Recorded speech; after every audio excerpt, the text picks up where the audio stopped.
ఓం గం గణపతయే నమః. శ్రీ గురుభ్యో నమః. గణపతి నవరాత్రి మహోత్సవాల సందర్భంగా 32 గణపతుల యొక్క అవతారాల గురించి చెప్పుకుంటూ ఇవాళ మనం చెప్పుకోబోయే గణపతి 27వ గణపతి అయిన ద్విముఖ గణపతి. ఈ ద్విముఖ గణపతి ద్వైతాన్ని గురించి, అద్వైతం వైపు వెళ్ళే మార్గం గురించి ప్రబోధించే గణపతిని ద్విముఖ గణపతి అని అంటారు. శ్రవణ నక్షత్రం వారు ఈ ద్విముఖ గణపతి యొక్క ఆరాధన చేయడం చాలా విశేషం. ఈ ద్విముఖ గణపతి యొక్క గుడి బద్రీనాథ్ క్షేత్రంలో ఉంది. ఈ ద్విముఖ గణపతి యొక్క ఆరాధన వల్ల ద్వైతము అంటే నేను దేవుడు వేరు అనే ఒక భ్రమలో ఉండే మనస్తత్వం నుంచి నేనే దేవుడిని అనే మనస్తత్వానికి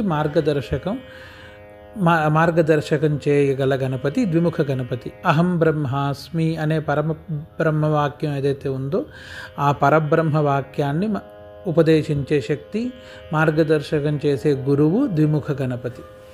ఈ ద్విముఖ గణపతి యొక్క విశేషత్వంలో లౌకికంగా చూస్తే ధనము రుణము, పగలు రాత్రి, సత్యము అసత్యము, మంచి చెడు అనే మార్గాలు ప్రతి చోట 2 మార్గాలు ఎప్పుడూ ఉంటాయి.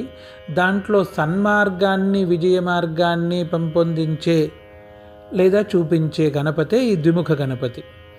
చాలాసార్లు మనుష్యుడు ప్రయత్నపూర్వకంగా మంచి చేయదలిచి కూడా అది చెడుగానే వెళ్ళి ముగుస్తుంది.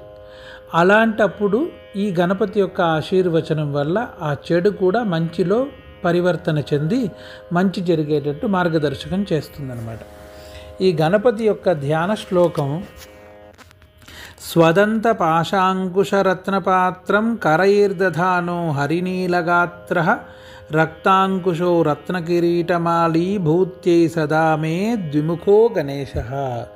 భూత్యై సదా మే ద్విముఖో గణేశ.